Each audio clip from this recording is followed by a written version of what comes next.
Baik, selamat pagi. Perkenalkan, nama saya Servina Taiktani, MPM 22190038. Baik, saya di sini akan mempresentasikan hasil kerja saya tentang proses pengendalian manajemen sektor publik.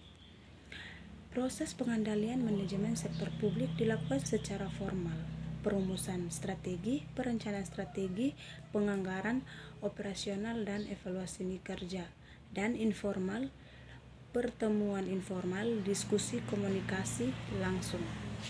Sistem pengendalian manajemen dapat menjadi jembatan dalam mewujudkan goal Kongres. Yang pertama, perumusan strategi adalah proses penentuan visi misi, tujuan, sasaran, target, arah dan kebijakan serta strategi organisasi. Yang kedua, perencanaan strategi merupakan proses penentuan program-program, aktivitas atau proyek yang akan dilaksanakan oleh suatu organisasi dan penentuan jumlah alokasi sumber daya yang akan dibutuhkan. Tujuan utama perencanaan strategi adalah untuk meningkatkan komunikasi sarana, manajer puncak dan manajer bawahannya.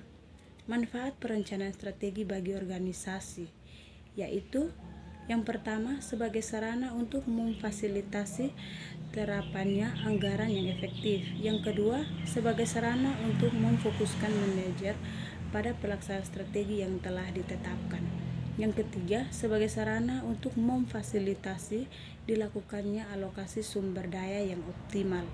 Yang keempat, sebagai kerangka untuk pelaksanaan tindakan jangka pendek. Yang kelima, sebagai sarana untuk manajemen untuk dapat memahami strategi organisasi secara jelas.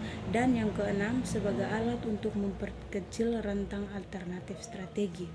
Yang ketiga, penganggaran. Tahap penganggaran dalam proses pengendalian manajemen sektor publik merupakan tahap dominan.